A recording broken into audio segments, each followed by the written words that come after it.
Jean-Charles Visset, Chambre d'agriculture de Loire-Atlantique, et Olivier Dupas, Agriculture, GAEC des Trois Chemins. Vous êtes à peine en retard. Qu'est-ce qui vous est arrivé? Vous allez nous le dire. C'est pas une manifestation des agriculteurs quand même qui vous a mis en retard. C'est une blague. Très mauvaise blague. C'est à vous. Donc, voilà.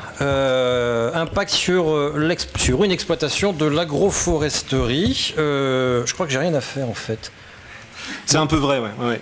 On a un peu préparé l'intervention. On se connaît, vous allez voir, avec Olivier depuis un certain nombre d'années.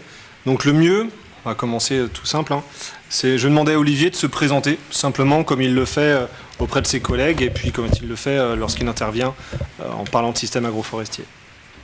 Donc bonjour à tous. Il y a votre photo derrière. Très bien. Olivier Dupas, GAEC des Trois Chemins, installé en production laitière, polyculture, élevage en 1996 avec mon frère. Sur la commune de Ligné, en Loire-Atlantique, 44. Donc Olivier, tu es ici pour parler d'agroforesterie. Comment est-ce que tu es arrivé à l'agroforesterie intraparcellaire d'un seul coup, du jour au lendemain? Non, pas du jour au lendemain. J'ai appris à connaître l'agroforesterie intraparcellaire par le biais des haies bocagères. Je plante des haies bocagères depuis 1997, depuis mon installation. Aujourd'hui, j'en ai 11 km de plantés, sur 15 au total sur l'exploitation. Et donc j'ai découvert les lignes d'arbres, on va dire, intraparcellaires par le biais d'un projet de drainage qui devait avoir lieu sur mon exploitation, et une parcelle s'y prêtait pas pour des raisons financières. Et du fait que je connaissais, que j'avais des liens, on va dire, particuliers avec la Chambre d'agriculture du fait de planter des haies, il me tannait, entre guillemets, depuis quelques années, l'agroforesterie, tu devrais essayer, bon bref. Et ça m'a tilté en 2010 quand j'ai eu mon projet de drainage, et je dis cette parcelle-là correspondrait parce que j'ai espoir que demain, peut-être, les lignes intraparcellaires dans ma parcelle que je ne pouvais pas drainer pour des raisons financières pouvaient assainir le sol aussi bien en profondeur qu'en texture. Donc voilà comment j'ai commencé mon projet agroforestier. D'accord. Et dans ton secteur, vous êtes quelques-uns, vous êtes nombreux Sur ma commune, je suis tout seul, je vous rassure. Pour l'instant. C'est pas non plus, voilà. Je suis un peu à laboratoire. Par contre, sur la Loire-Atlantique, on est une quarantaine d'éleveurs à pratiquer l'agroforesterie intraparcellaire. Et suite à ça, on a décidé de monter un collectif qui est animé par la Chambre d'agriculture. On se rencontre pour communiquer et pour parler de l'agroforesterie, parce que la quarantaine d'éleveurs, on a tous les profils. Ça, conventionnel, bio, culture, éleveurs, laitiers, bovins, viande, moutons, enfin bref. Sur la quarantaine, il y a toute la panoplie des éleveurs de Loire-Atlantique. Et donc suite à ça, on se réunit régulièrement et on a décidé de créer une étude. Donc j'avais oublié de vous dire, l'agroforesterie, voilà, mon projet c'est 3,5 hectares. Et cette parcelle-là est essentiellement utilisée en culture. Donc là, je peux me comparer, entre guillemets, à un céréalier, parce que c'est 100% culture sur cette parcelle. Ce que vous voyez derrière, ce n'est pas le projet de jalonnement de la parcelle agroforestière, je vous rassure. C'est un extrait en fait du plan de gestion, puisque le GAEC des Trois Chemins a fait un plan de gestion de haies bocagères, une projection sur 15 ans de l'entretien de l'exploitation des haies bocagères. Je voulais juste le préciser. Olivier, tu disais à l'instant que vous avez mené une étude. Mais vous avez écrit, vous êtes allé voir des gens pour mener cette étude? Oui, alors dans la quarantaine, on est d'éleveurs, donc on a un petit comité de pilotage et on a une dizaine d'éleveurs concernés. Et on a fait une étude avec 4 protocoles. Une partie sur la partie agronomique, donc le sol. Une partie entomophage, c'est-à-dire que les auxiliaires. Une partie comment se comporte la culture par rapport à l'implantation d'arbres parcellaires. Et une partie bien-être animal, production animale.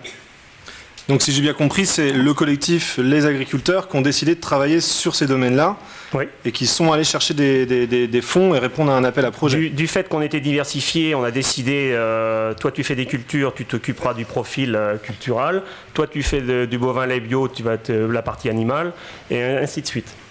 Donc j'imagine que vous avez quelques partenariats. On parlait de protocoles entomophage, d'observation, de piégeage.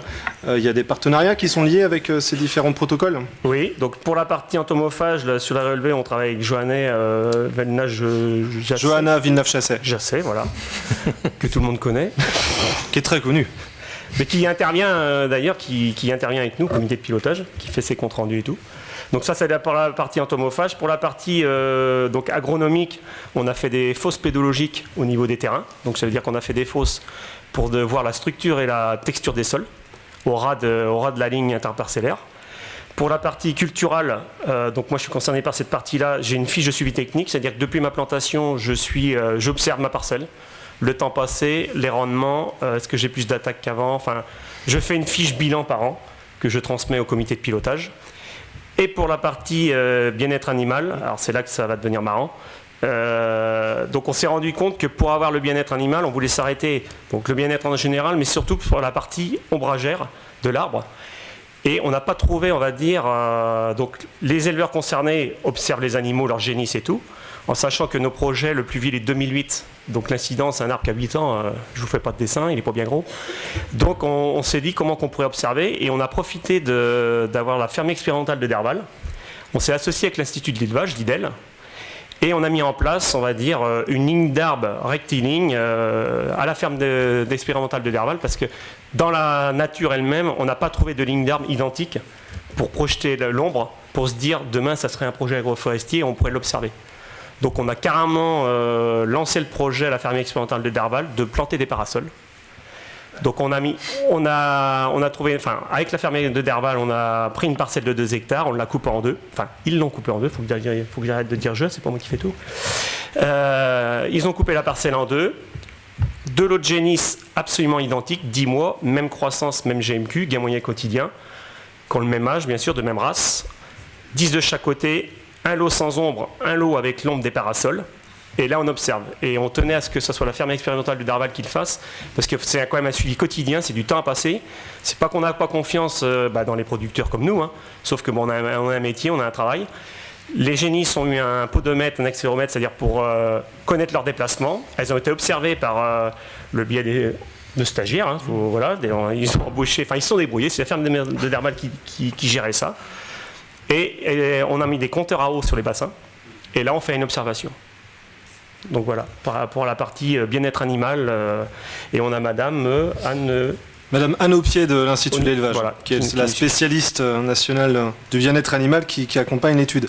Donc qu'est-ce qu'on a observé auprès de ces animaux quels sont les premiers résultats, puisque l'étude est sur 3 ans, mais là on n'a fait qu'une année apparemment. Oui, on n'est que sur une année. Alors si je reprends depuis le début dans les 4 protocoles, sur la partie sol qui nous concerne, moi j'appelle ça 1.0. Aujourd'hui en 3 ans on n'a pas de recul, on ne peut pas vous dire la structure elle a changé. Déjà un arbre, avant qu'il joue sur la structure et la texture du sol, il faudra des années. Donc là on y tenait, nous le comité de pilotage, c'est d'avoir 1.0. C'est-à-dire que si on veut se comparer, il faut 1.0. Donc là sur la partie sol, il n'y a pas eu de changement notable. Moi ce qui me concerne par rapport à ma partie céréalière, bon, en sachant que je fais du maïs entre deux et tout, je n'ai observé aucun rendement en moins, aucun temps de travail supplémentaire. Vous l'avez vu derrière moi, l'agroforesterie aussi, c'est le débat qu'il y avait tout à l'heure par rapport aux céréaliers. On adapte l'agroforesterie au système d'élevage. Je vais faire court, j'ai un appareil à traiter de 24 mètres, on a espacé les rangs de 26. Donc mon responsable culture qui est mon associé, lui ça ne le dérangeait pas. C'est le principal. Donc ça c'est pour la partie sol.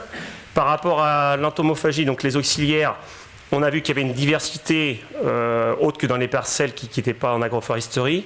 Là c'est pareil, on reste sur 2 ans d'études. Il y a sûrement des choses à voir, mais c'est un peu trop court. Qu'est-ce qu'on a comparé? On a comparé une parcelle classique dans le bocage ligérien et une parcelle intraparcellaire. La parcelle la plus proche qui n'a pas d'agroforesterie interparcellaire, entourée de haies bien sûr, et ma parcelle agroforestière qui est entourée de haies aussi, avec 2 lignes d'agroforesterie interparcellaire. Et qu'est-ce qu'on a observé justement sur les auxiliaires? Il y a une diversité, on va dire, la diversité a augmenté de population, pas forcément en nombre, mais la diversité a augmenté, à part les coccinelles qui, elles, apparemment ont augmenté. Alors suite à ça, au comité de pilotage, on a demandé, donc là c'est bien les éleveurs qui ont demandé, on étudie que les prédateurs. Moi j'ai demandé à étudier les ravageurs. Alors on me répond tout de suite, s'il y a plus de prédateurs, c'est-à-dire qu'ils ont à manger. Moi, c'était pas la question. J'ai eu des attaques d'escargots. Non, mais on peut en rire. Mais les protections grand gibier ont servi de cache à mes escargots, les tigris qu'on appelle. Ils m'ont bouffé tous mes frênes parce qu'ils étaient cachés à l'intérieur et les prédateurs pouvaient pas les bouffer. Donc on a recalé les choses. On fait aussi une étude ravageur. Moi, c'est mon retour sur investissement que je veux avoir, on fait 1.0. C'est-à-dire qu'on n'étudie pas que les prédateurs, on étudie aussi les ravageurs, tout ce qui est limaces, escargots, enfin tout ce qui s'ensuit, quoi. D'accord, donc ça c'est sur le point entomophage. Sur le point, je disais, des cultures, on a fait le tour. Chaque agriculteur donc remplit des fiches. On remplit sa fiche technique et on fait le point. On a 2-3 comités de pilotage par an et on fait le point ensemble. Sur le sol, on parlait d'un point zéro qui avait été fait dans l'intégralité des parcelles. Et puis, sur l'élevage, on a un peu parlé des parasols et des structures d'ombrage. Mais quels sont les premiers résultats? Qu'est-ce qu'on observe? Qu'est-ce que les génisses... Alors la ferme de Derval a quand même observé que les génisses pâturaient plus, qu'elles pâturaient plus, qu'elles restaient plus longtemps debout, à l'ombre, qu'elles se servaient de la ligne de parasol pour se mettre à l'ombre, parce que tout de suite, moi, ça m'a interpellé par rapport au parasol. Donc je ne l'ai pas dit, mais les parasols, c'était l'équivalent d'un arbre de 15 ans. C'est-à-dire que l'ombre projetée, c'est 3 par 3. Donc c'est pas énorme. Mais ce qui est intéressant dans la ligne d'arbre, c'est que, bon, déjà, faut remettre les choses à leur place pour cette année. L'essai a porté sur 3 semaines, 1 mois. Donc, pour ainsi dire, c'est 0. Donc, on a remis aussi les choses en plat pour le... Non, mais c'est important parce que 3 semaines, c'est pas porteur de... C'est pas, on va dire, on pourra pas dire... Les chiffres sont discutables. Ce que tu veux dire, c'est qu'on a observé des choses, mais qu'il faut aller plus loin. Mais on a fait un bon démarrage, on a motivé tout le monde parce que la fermière expérimentale, ça reste une fermière expérimentale, mais enfin, aller mettre des parasols dans les parcelles, ça n'a pas été simple. Voilà, il faut être clair. Donc maintenant, on s'est engagé, avec la ferme de Derval et l'Institut de l'élevage, à commencer au printemps et à faire tout le bas de l'été jusqu'au mois de septembre. L'idéal, ça serait 6 mois. Et là, on pourra discuter des chiffres. Donc moi, la première question, comme producteur de lait, j'étais interpellé par rapport aux parasols. J'ai dit, de toute façon, elles vont toutes se coucher sous le même parasol, comme elles font chez moi sur les arbres isolés. Et du fait que les parasols ont été mis tous les 12 mètres, elles ont suivi la ligne. C'était 2 à 3 génisses sous chaque parasol. Ce qui, moi, le cas chez moi, un arbre isolé, aujourd'hui, moi, ils sont arrachés. C'est clair et net. 60 vaches laitières sous un arbre isolé dans une parcelle de 2 hectares, c'est des butériques et des mammites. Donc ce qu'on fait, il y a 2 solutions. Soit qu'on enlève l'arbre ou on clôture l'arbre. Enfin, c'est un truc de fou, quoi. Je sais, on est en journée agroforestière et oui, j'ai arraché mes arbres isolés. J'en avais pas 50. Mais la solution, c'est la ligne d'arbre. Parce qu'une vache sur une parcelle, un troupeau sur une parcelle de 2 hectares avec 2 arbres dedans, elles vont tous se mettre sous le même. Sauf si le deuxième est à 20 mètres. Mais s'il y a 150 mètres entre les 2 arbres, il y aura 60 vaches sous le même et il y aura 0 sous l'autre. C'est comme ça, je ne peux pas vous l'expliquer. Donc une étude sur 3 ans, des résultats qui devraient arriver fin d'année? Oui, fin de l'année, des résultats seront publiés dans la presse agricole, via Internet. Et tout le monde, bien sûr, il sera convié à les consulter. Est-ce que tout le monde est invité ici? Bien sûr. Vous pouvez tous venir en Loire-Atlantique alors. C'est Sandra Novak qu'il faut inviter. Ça rejoint un peu votre projet, ce qui se fait. Allez-y. Et une dernière question, Olivier. Est-ce que tu as d'autres projets de parcelles agroforestières intraparcellaires sur ton exploitation? Oui, pour faire suite à ce que je vous expliquais par rapport aux arbres isolés, moi, toutes mes parcelles sont entourées de haies bocagères, mais ça ne suffit pas pour l'ombre. J'avais projet sur mon parcellaire de 30 hectares de faire des paddocks pour le pâturage, pour faire des petits paddocks de 2-3 hectares pour faire le paddock. Et je me suis dit, je vais faire des lignes d'arbres, quitte à mettre un fil de clôture pour séparer les parcelles, je vais faire des lignes d'arbres en même temps. C'est-à-dire que je vais allier le débat qu'il y avait tout à l'heure par rapport au retour. Moi, l'arbre, je le considère comme une culture. C'est-à-dire, en sachant que le retour sur investissement, ça pour mes enfants, c'est clair. Mais enfin, s'il n'y en a pas un qui plante, voilà, on s'attendra tout le temps. Donc j'avais ce projet-là. Le seul souci qu'il y avait, c'est que ce que je n'ai pas précisé tout à l'heure, c'est que mon projet, je suis propriétaire. Là, les 30 hectares sont un propriétaire qui refuse la négociation sur le fermage. Pourquoi? Parce que, il ne refuse pas la plantation parce que ce propriétaire-là, j'y ai mis 4 km de haies bocagères. Il est très content, il est chasseur, parfait. Sauf que quand je lui ai dit que j'allais faire des lignes d'arbres, très content aussi, sauf que ce n'est pas le même investissement. Je me chargeais du travail parce que je tiens à maîtriser les arbres, à gérer mon truc, sauf que j'ai demandé une compensation dans le fermage. Je peux pas, l'arbre qui appartient. Je ne peux pas me permettre, au bout de 25 ans, j'en ai 40, 6 mois à 65 ans ou à 70 ans, j'ai dit, ils sont beaux les arbres, c'est dommage qu'ils ne sont pas à moi, quoi. Je me suis tué toute ma vie, donc j'accepte le fait qu'ils ne sont pas à moi, sauf que j'ai même pas eu besoin de négocier une négociation dans mon fermage, c'était une fin de non-recevoir. Donc j'ai espoir que, enfin, c'est pas bien de parler comme ça, mais le propriétaire a 83 ans. son fils est menuisier, je me dis peut-être qu'il changera d'avis et je serai toujours prêt à... Parce que moi, l'agroforesterie, je peux en faire à 50 ans, ça me dérange pas. À partir du moment qu'on rentre dans le processus... En même temps, on vit vieux en Loire-Atlantique. Hein. Comment ? On vit très vieux en Loire-Atlantique, hein. N'attendez pas la... Ouais. Après, c'est pas pour ça que son enfant héritier sera d'accord. Hein. Oui, ça c'est sûr. Mais c'est un frein. C'est clair que le titre de propriété est un frein. Comment vous gérez, vous entretenez, vous coupez il y a une filière derrière, vous avez acheté le matériel, c'est une CUMA, comment vous faites? Alors, justement, les premières haies bocagères qui sont de 97 arrivent à l'âge d'entretien. Et il y a une SIC qui a été créée dans notre secteur. Et que, comme tout le monde connaît aujourd'hui le cours du bois et tout, a du mal à se développer. Et, parce que moi, je ne me chauffe pas au bois. Donc j'ai 15 km de haie, je ne me chauffe pas au bois. Moi, la haie, je la considère comme une culture, donc je mécanise. Donc j'ai proposé à la SIC, j'ai dit voilà, aujourd'hui, c'est pour ça que j'ai fait un plan de gestion avec la Chambre d'agriculture. Et tous les ans ou tous les 3 ans, telle haie sera bonne à couper. Mais moi, c'est de la prestation de service.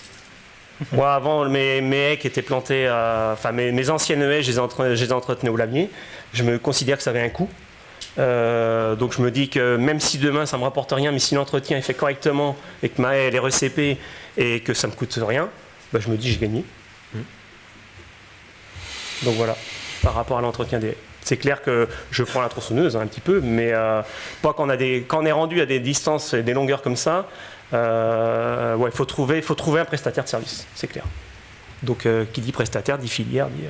Et la filière existe, c'est quoi, de la bûchette, du charbon de bois? C'était du bois déchiqueté. On a une grosse piscine qui s'est montée, une piscine qui s'est montée à une collectivité 2-3 ans avant sur mon autre canton. Je me suis dit, je suis pas loin parce qu'il ne faut pas s'arrêter à la limite administrative.